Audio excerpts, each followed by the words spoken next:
على أهل البدع والأهواء، أهل البدع العقائدية وأهل البدع السياسية. أنا أقول بيننا وبينكم السلف، بيننا وبينكم الكتب، كان فيقول البدع بيننا وبينكم.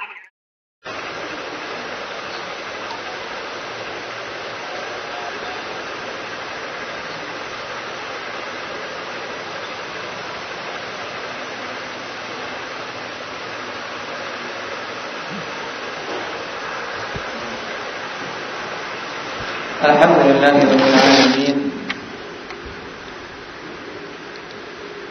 Wassalatu wassalamu ala rasulihil amin wa ala alihi wa ashabihi wa man tabi'ahum bi ihsanin ila yaumiddin. Amma ba'd. Ikhwani fillah, a'azzani Allah wa iyyakum. Pada pertemuan yang lalu kita sudah membahas tentang al-aslu tsani dari pokok agama serta kaidah Islam, yaitu apa? Alif shahid. Pokok yang kedua apa itu? Nah, memperingatkan dari kesyirikan dalam beribadah kepada Allah Subhanahu wa taala. Nah, dan terakhir telah kita ketahui bahwasanya perintah yang pertama kali Allah Subhanahu wa taala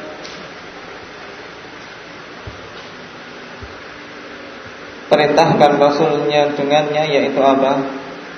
Zakaria. Setelah beliau diutus, yang pertama kali diperintahkan apa? Apa? Memperingatkan manusia dari kesyirikan. Apa dalilnya? Abdurrahman. Naam, ya ayyuhal mudzatsir qum fa'anzir.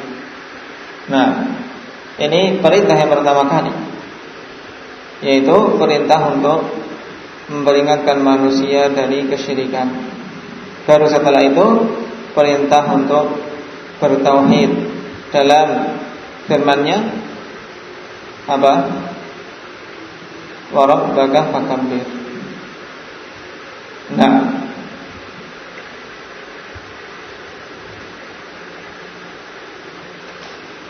setelah kita lewati penjelasan kenapa harus seseorang berlepas diri dari kesyirikan dan semua sembahan-sembahan selain Allah Subhanahu wa taala terlebih dahulu sebelum dia menegakkan peribadatan. Sebab ya, walaupun seorang beribadah kepada Allah sebanyak-banyaknya, tapi masih ada kesyirikan padanya, tidak akan bermanfaat begini.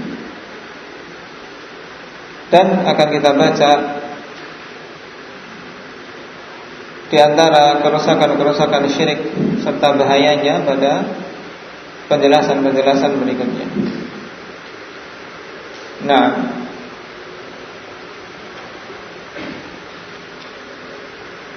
qala rahimahullah, Iqra ya Allah.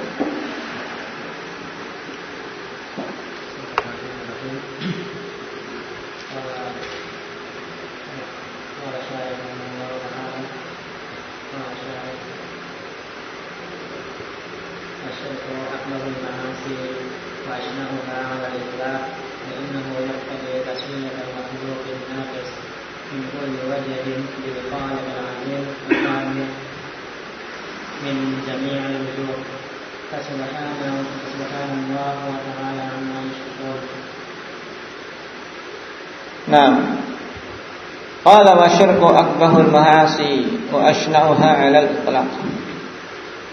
Dan kesyirikan itu adalah kemaksiatan yang paling buruk serta ya paling parahnya secara mutlak. Jadi tidak ada yang lebih buruk dan lebih parah daripada kemaksiatan yang berupa kesyirikan kepada Allah Subhanahu wa taala. Sebagaimana telah kita lewati dalam pertemuan yang lalu, hadis Rasulullah sallallahu alaihi wasallam ketika mengatakan Ala unabbi'ukum bi akbaril kaba'ir, maukah kalian aku tunjukkan dengan dosa besar yang paling besar? Kemudian disebutkan pertama kali adalah asyirku billah. Jika dalam hadits yang lain Rasulullah SAW mengatakan ijtanibus sab'al mubiqat, jauhilah oleh kalian 7 perkara yang mencelakakan. Kemudian diawali dengan asyirku billah, kesyirikan kepada Allah Subhanahu wa taala. Kenapa sampai kesyirikan menduduki kemaksiatan yang paling tinggi tingkat kerusakannya? Li'annahu yaqtadi taswiyatal makhluqin naqisi min kulli wajhin bil khaliqil 'azimil kamili min jami'il wujuh. Dikarenakan kesyirikan itu ikhwanillah berkonsekuensi penyamaan makhluk yang memiliki kekurangan pada semua sisinya dengan Al-Khaliq, yaitu zat yang maha pencipta, yang maha agung dan maha sempurna di semua sisi-sisinya. Kalau makhluk yang penuh kekurangan disamakan dengan pencipta yang maha sempurna, tentunya ini adalah suatu hal dan suatu kezaliman yang sangat. Fasubhanallahu wa ta'ala amma yusyrikun, maka maha suci Allah Subhanahu wa ta'ala dari apa-apa yang mereka sekutukan. Qala walidzalika kanat jami'udz dzunubi tahtal masyiah illa syirk. Oleh karena itulah semua dosa-dosa itu hukumnya di bawah masyiah Allah Subhanahu wa ta'ala. Maksudnya bagaimana ikhwanifillah? Yaitu bahwasanya dosa-dosa selain kesyirikan itu di bawah masyiah. Apabila Allah Subhanahu wa taala menghendaki untuk mengampuninya, maka Allah akan mengampuni walaupun si hamba tadi belum bertobat. Illa syirik, kecuali syirik. Allah Subhanahu wa taala tidak akan mengampuni siapa saja membawa dosa kesyirikan ya apabila dia mati dalam keadaan belum bertobat. Ini maksudnya bahwasanya ya semua dosa-dosa itu tahtal masyiah. Ya dosa-dosa itu di bawah masyiah Allah Subhanahu wa taala kecuali kesyirikan. Kama qala ta'ala innallaha la yaghfiru ay yushraka bih wa yaghfiru ma duna dzalika liman yasha wa man yusyrik billahi faqad iftara itsman 'azima. Sebagaimana firman Allah Subhanahu wa taala, innallaha la yaghfiru ay yushraka bih. Sesungguhnya Allah Subhanahu wa taala tidak akan mengampuni ay yushraka bih. Ini ikhwani fillah fi'il mudhari' yang didahului dengan an-masdariyah, sehingga ditakwilkan dengan masdar la yaghfiru isyrakan bihi. Nah, sehingga maknanya sesungguhnya Allah Subhanahu wa taala tidak akan mengampuni dosa kesyirikan, wa yaghfiru ma duna dzalika liman yasha, dan dia akan mengampuni dosa-dosa yang di bawah kesyirikan. Liman yasha, bagi siapa saja yang dia kehendaki. Menunjukkan bahwasanya semua dosa-dosa di bawah kesyirikan ini kembalinya ke masyiah Allah. Allah akan mengampuni bagi siapa saja yang dia kehendaki walaupun si hamba tadi belum bertobat. Akan tapi kalau dosa kesyirikan, Allah Azza wa Jalla telah mengatakan la yaghfir, dia tidak akan mengampuni. Kemudian Allah Subhanahu wa taala tutup. Kenapa? Sebab sampai kesyirikan memiliki dampak yang begitu parah, tidak diampuni oleh Allah. Wa may yusyrik billah faqad iftara itsman 'azima. Dan siapa saja yang menyekutukan Allah Subhanahu wa taala, maka sungguh dia telah melakukan dosa yang sangat besar. Nah, kenapa? Karena dia telah menyamakan makhluk yang penuh dengan kekurangan dengan Allah yang maha sempurna.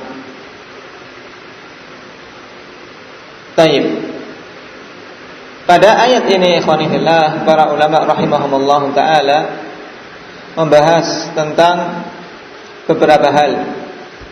Yang pertama yaitu tentang keumuman masdar yang ditakwilkan dari ayyusyraka bih. Nah, sebagaimana telah kita lewati dalam pelajaran usulul fiqh, bahwasanya nakirah yang datang dalam konteks penafian ini memiliki makna umum. Maka ayat ini juga demikian. Innallaha la yaghfiru ay yushraka bih, yang ditakwilkan dengan isyrakan. Berarti nakirah datang dalam konteks penafian, memiliki makna umum. Berarti Allah tidak akan mengampuni semua dosa-dosa kesyirikan pada semua jenisnya. Jadi semua jenis kesyirikan tidak akan Allah Subhanahu wa ta'ala ampuni. Apabila kita mengetahui makna dari lafaz ini, ikhwani fillah, maka kita akan tahu tentang pembahasan yang diperselisihkan oleh para ulama tentang masalah syirik asghar. Karena syirik secara umum terbagi menjadi dua, ada syirik akbar dan syirik asghar. Adapun syirik asghar ini tidak diampuni oleh Allah apabila seseorang mati belum bertobat darinya, maka jelas. Sedangkan syirik asghar, ikhwani fillah, diperselisihkan apakah juga demikian ataukah dia dikategorikan seperti dosa-dosa besar selain kesyirikan. Nah, kalau kita tahu bahwasanya ayat ini memiliki makna umum mencakup semua syirik, maka berarti syirik asghar pun tidak akan diampuni oleh Allah Subhanahu wa ta'ala kalau seseorang mati belum bertobat. Dan inilah pendapat yang rajih, yang dikuatkan oleh Syekhul Islam Ibnu Taimiyah.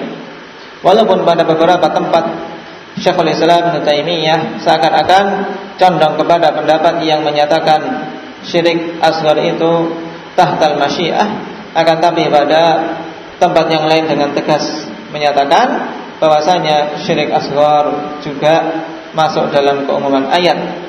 Ditambah lagi dengan penukilan dari murid beliau Ibnu Muflih yang menyatakan dengan ketegasan demikian. Demikian pula Al-Alama Ibnu Utsaimin rahimahullahu taala, ikhwan fillah, dalam Al-Qaulul Mufid, ya, di akhir-akhir menegaskan bahwasanya lafaz innallaha la yaghfiru ay yushraka bih ini memiliki makna umum, mencakup syirik akbar dan asghar. Maka siapa saja yang menyatakan bahwasanya syirik asghar keluar dari keumuman ayat ini, maka dia dituntut untuk mendatangkan dalil. Kemudian penguat yang lain, alhamdulillah, yaitu bahwasanya syirik ini adalah istilah syar'i. Ketika Allah membedakan antara syirik dan kabair, menunjukkan ada sisi perbedaan.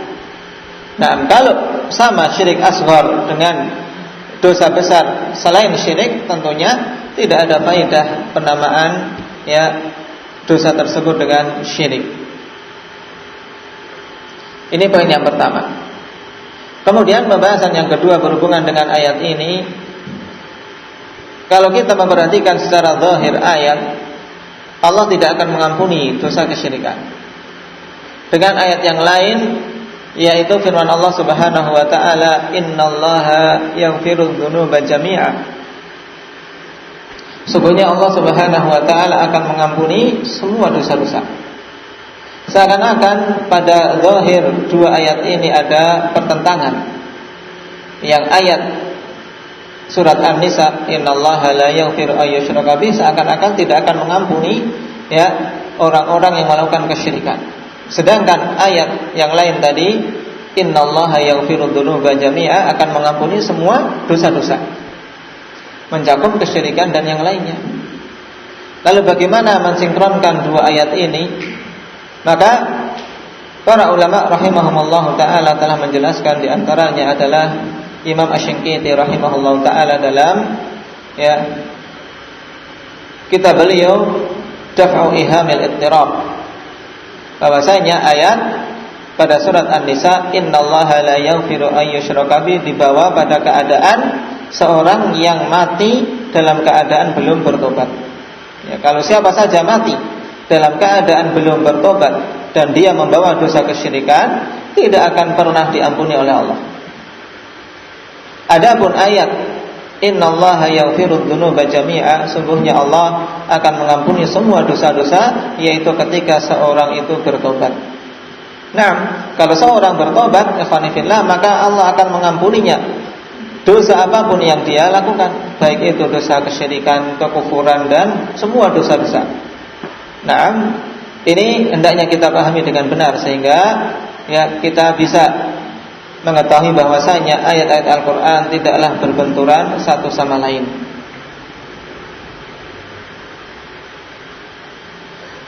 Perkara yang ketiga, kalau kita mengetahui bahwasanya syirik asghar itu juga tidak akan diampuni kalau seseorang belum bertobat darinya. Lalu bagaimana perbedaan antara syirik asghar dengan syirik akbar dalam masalah ini? Bedanya, ikhwanillah, kalau syirik akbar, ya, dia tidak akan diampuni dan menjadikan pelakunya itu kekal di dalam neraka. Nah, sedangkan syirik asghar tidak diampuni dalam artian dia hanya punya dua kemungkinan di akhirat kelak. Yang pertama yaitu muwazanah. Muwazanah yaitu ditimbang. Karena dosa kesyirikan yang tidak diampuni mesti diletakkan di timbangan amalan buruk. Kemudian di sisi yang lain, ya, di dalam timbangan yang lain amalan-amalan saleh yang dia lakukan. Karena telah kita ketahui kalau syirik asghar tidaklah menjadikan pelakunya keluar dari Islam. Berarti kemungkinan masih ada amalan-amalan kebaikan yang dia lakukan, maka ditimbang. Dan tentunya sebagaimana dikatakan oleh Syekh Saleh Al-Syekh hafizahullah ta'ala, amalan apa yang mampu untuk menandingi dosa kesyirikan walaupun itu syirik asghar. Nah, namun taruhlah ya dia punya amalan yang banyak yang bisa kemudian lebih berat timbangannya daripada syirik asghar, maka dia akan selamat.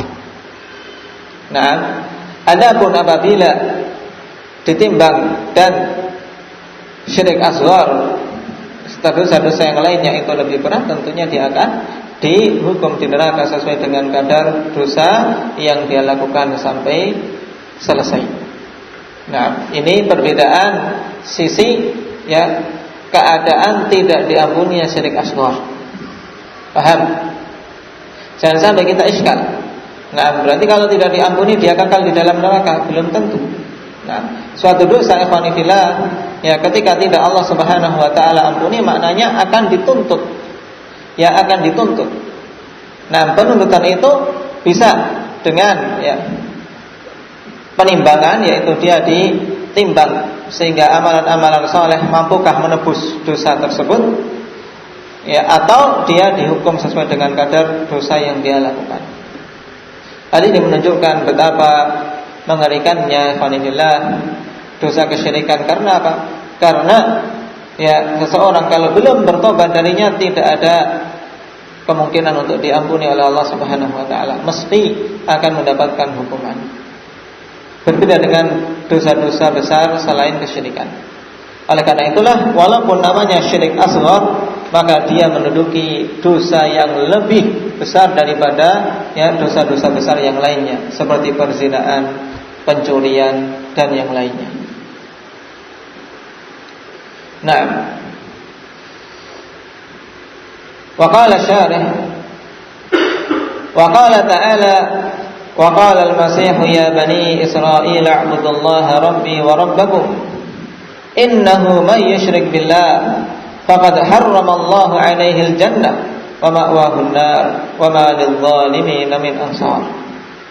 Ini ayat yang lain yang menunjukkan tentang bahaya kesyirikan, yaitu bahwasanya pelaku kesyirikan itu ikhwani fillah akan diharamkan oleh Allah dari masuk surganya, dan tempat kembali mereka adalah neraka. Sebagaimana ayat yang disebutkan di sini.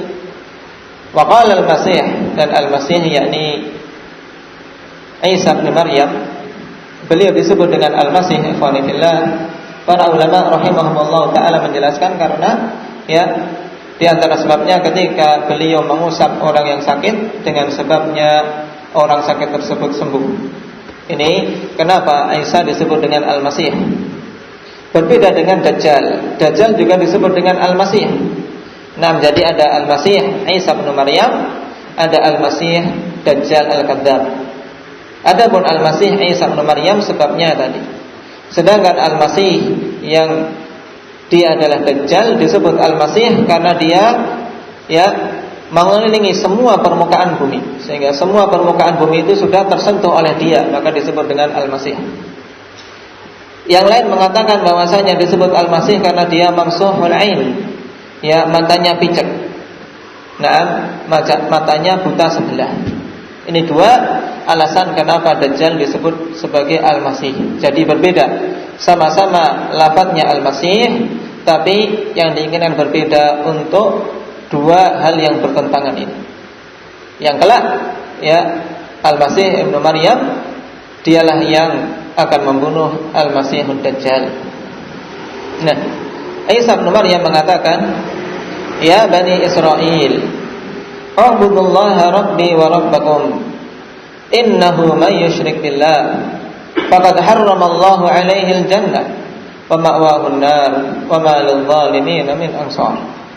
Wahai Bani Israil, sesungguhnya wahai Bani Israil, beribadahlah kalian kepada Allah, yaitu Rabbi. Apa i'rabnya Rabbi? A'budullaha Rabbi Dzulkarnain.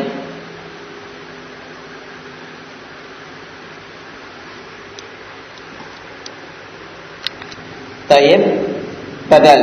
A'budullaha Rabbi. Rabbi sebagai badal.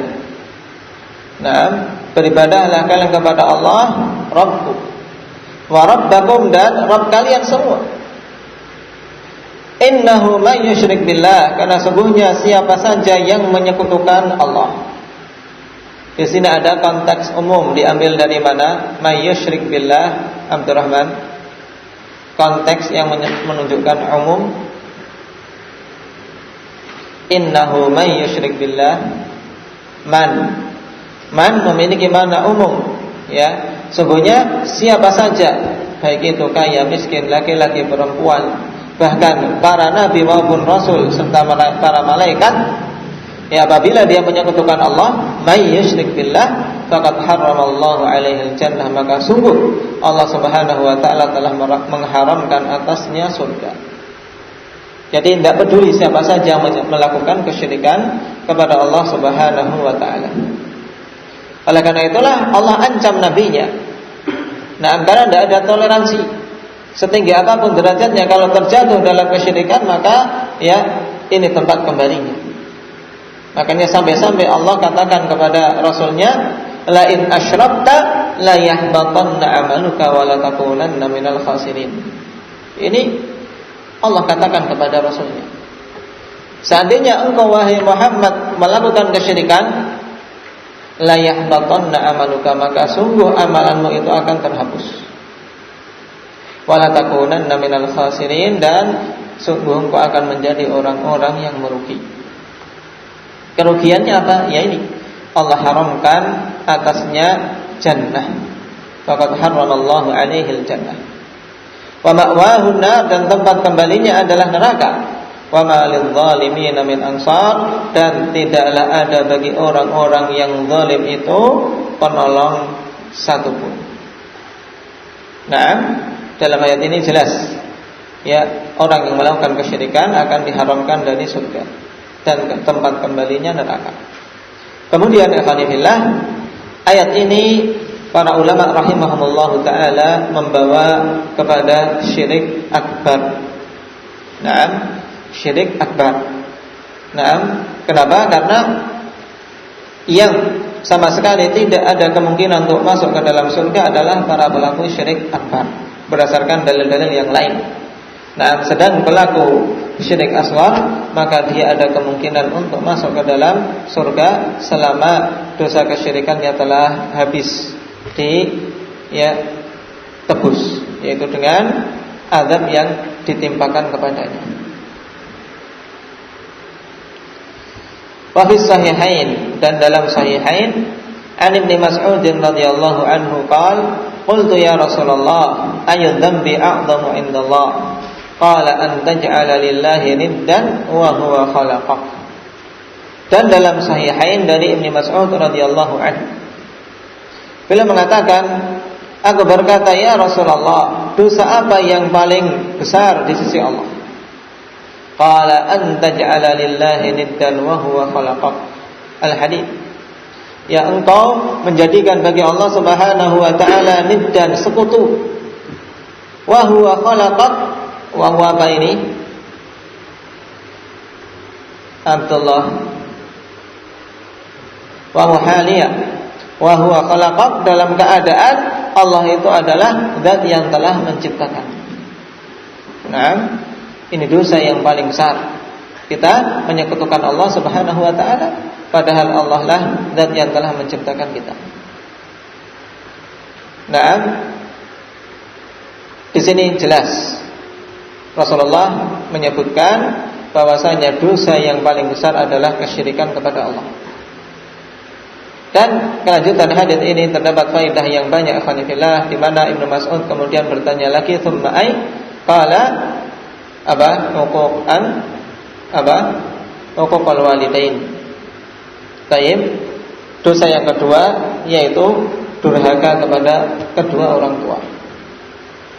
Jadi kedurhakaan kepada kedua orang tua, ikhwanillah, menduduki peringkat kedua setelah kesyirikan. Na'udzubillahi min dzalik. Ditekankan oleh Rasulullah sallallahu alaihi wasallam. Penyebutannya setelah dosa kesyirikan, ditanya kemudian apa wahai Rasulullah? Dosa berikutnya yang sangat besar, yaitu durhaka kepada kedua orang tua. Sebagaimana pula ibadah yang sangat dianjurkan kepada hamba-hamba Allah adalah yang pertama untuk mengisahkan Allah dalam peribadatan. Kemudian yang kedua, perintah yang ditekankan adalah apa? Untuk berbuat baik kepada kedua orang tua. Lihat dalam banyak ayat. Naam, misalnya wa qadara rabbuka alla ta'budu illa iyyahu wa bil walidaini ihsana.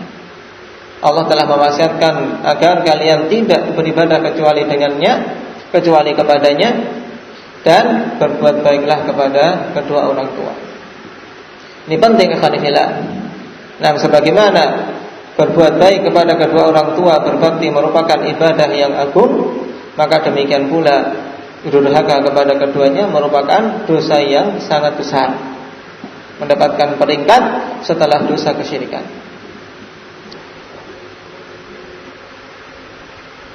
Oleh karena itulah hendaknya setiap muslim harus betul-betul menjauhi hal ini, ikhwanillah. Yang tua, yang muda maupun yang masih anak-anak, kita semua mempunyai orang tua. Kita semua mempunyai orang tua. Dan hendaknya yang betul-betul kita ingat, sebagaimana bakti kita kepada kedua orang tua, maka demikian pula kebiasaannya akan ditunai dari anak. Ketika seseorang dulu kepada kedua orang tuanya bersikap buruk, maka biasanya pun dia akan menuai keburukan dari anak-anaknya. Nah, maka hendaknya seseorang ketika dia mengenal sunnah dan dulu mendapati dirinya banyak melakukan kesalahan-kesalahan kepada orang tua, banyak untuk bertobat. Naam, banyak untuk bertobat dan memohon kepada Allah agar anak keturunannya diberi kebaikan dan kesolehan. Qala wal ayatu wal ahaditsu fi at-taghlidhi wat tashdidi fi syirki wa ahlihi katsiratun jiddan. Dan ayat-ayat serta hadis-hadis yang menunjukkan tentang at-taghlidh, yaitu ancaman yang keras, wat tashdid, dan ancaman yang dahsyat tentang kesyirikan serta pelaku-pelakunya itu sangatlah banyak. Dan di sini baru disebutkan 3 nas. 2 ayat hendaknya dihafal ikhwanillah karena sangat penting, dan 1 hadis. Baik. Juga di antara kerusakan kesyirikan, bahwasanya syirik itu merupakan kezaliman yang besar. Ini juga ditambahkan sebagaimana berkataan Luqman, ya bunayya la tusyrik billah inna syirka la dzulmun adzim. Sesungguhnya kesyirikan itu adalah kezaliman yang sangat besar. Di antara kerusakan syirik juga bahwasanya kesyirikan akan menghapus amalan-amalan pelakunya. Sebagaimana ayat yang disebutkan tadi, la in asyrakta la yahbatanna 'amaluka wa la takunanna minal khasirin. Apabila engkau melakukan kesyirikan wahai Muhammad, maka sungguh amalan-amalanmu itu akan terhapus. dan engkau akan menjadi orang yang merugi. Nah, kemudian di antara kerusakan kesyirikan bahwasanya pelakunya menjadi halal darahnya untuk ditumpahkan. Rasulullah sallallahu alaihi wasallam ya mengatakan, "Umirtu an uqatilan nas hatta yaqulu la ilaha illallah. Fa idza qaluha asamu minni dima'ahum wa amwalahum illa bihaqqiha wa hisabuhum 'ala Allah." Kalau sudah mengatakan la ilaha illallah ditahan dari dibunuh, tapi kalau melanggar la ilaha illallah maka dia pantas untuk ditumpahkan darahnya. Dan seorang yang terjatuh dalam syirik akbar, dia telah murtad dari agama ini. Baik, adapun pembahasan lebih lanjut tentang detailnya macam-macam syirik, ikhwanillah, kemudian perbedaan syirik akbar dan syirik asghar, insyaallah akan kita dapati di akhir-akhir ya kitab ini. Barakallahu fikum, naktafi bihadza.